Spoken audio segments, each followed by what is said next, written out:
The only real way to get the film look is to shoot film. There's no getting around that. But for those of us who mostly shoot digital, plugins like Dehancer Pro can get us closer. This isn't a technical review. It's just my take on the parts of Dehancer that I actually use in my workflow, with a few example images along the way. Before I open Dehancer, I prep my files in Lightroom using their recommended settings. Adobe Standard Profile, Exposure -1, Contrast -40, Blacks +60, Curve, Set to Linear, Sharpening and Noise Reduction, both set to 0. This creates a fairly flat, washed out starting point, which is intentional. It gives Dehancer space to do the heavy lifting. Here's an image I shot on the coast, some plants on a rock with waves in the background. If you look closely, the highlights in the waves are blowing out. That's something I've noticed often when sending files straight into Dehancer. To fix it, I go back into Lightroom and bring the highlights down. Usually somewhere between -60 and -70. Once I reopen in Dehancer, I've got enough headroom to work with. For this image, I used the Ektachrome film preset, which gave it that crisp, punchy slide film look. Film selection is always my first stop in Dehancer. The films are grouped in a way that makes sense: color negative, slide and black and white, and there's a wide range to choose from. Each film has its own character, and it feels more authentic than just picking a Lightroom preset. You can also simulate push and pull processing, which doesn't just brighten or darken the image, but changes contrast and color response, just like real film would if you under or overdeveloped it. I don't use it often, but it's there when I want something more stylized. The next example is a long exposure photo of rocks in the sea.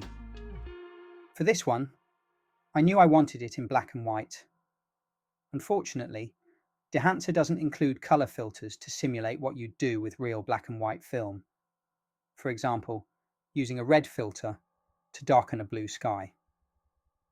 So I first converted the image in Lightroom, using the color mixer to get the sky contrast I was after. Then I opened it in Dehancer and set the film simulation to Ilford XP2.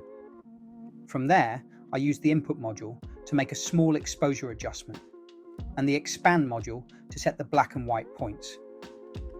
I also added film grain. I'll be honest, grain is something I've struggled with in Dehancer. The custom controls are powerful, but I found it hard to get something that looks truly natural. More often than not, I use the built-in grain presets that are tuned for different camera sensors. That feels like a safer choice until I learn the custom settings properly. The Valencia night scene is a good example of how I use the developer module. This is where I can fine-tune exposure, contrast, and color balance in a way that feels tied to the chosen film stock, rather than just generic sliders.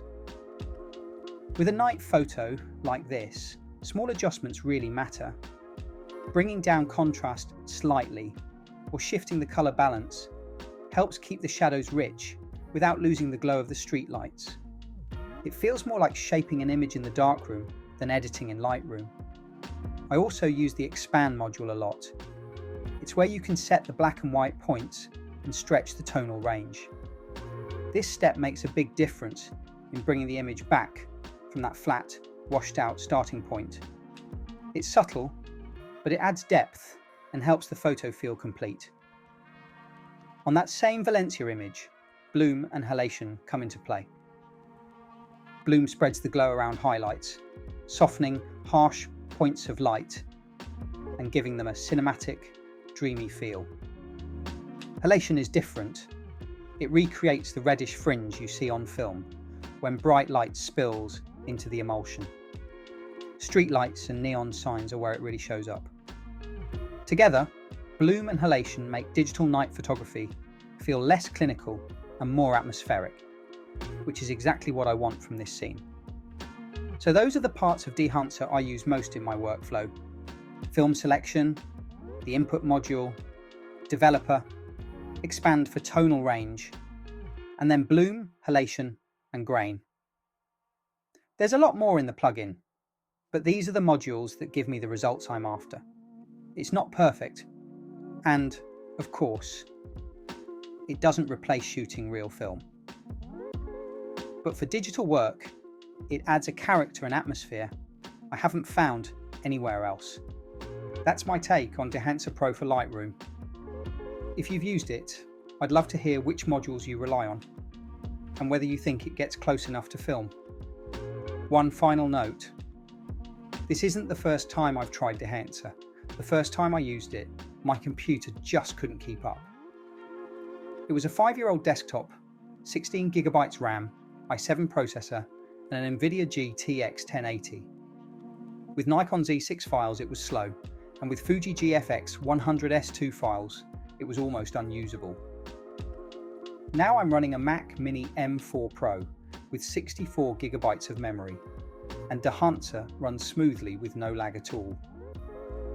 So if you're thinking about trying it, be aware of the hardware demands. Luckily, there's a free trial version available, so you can test it before you buy.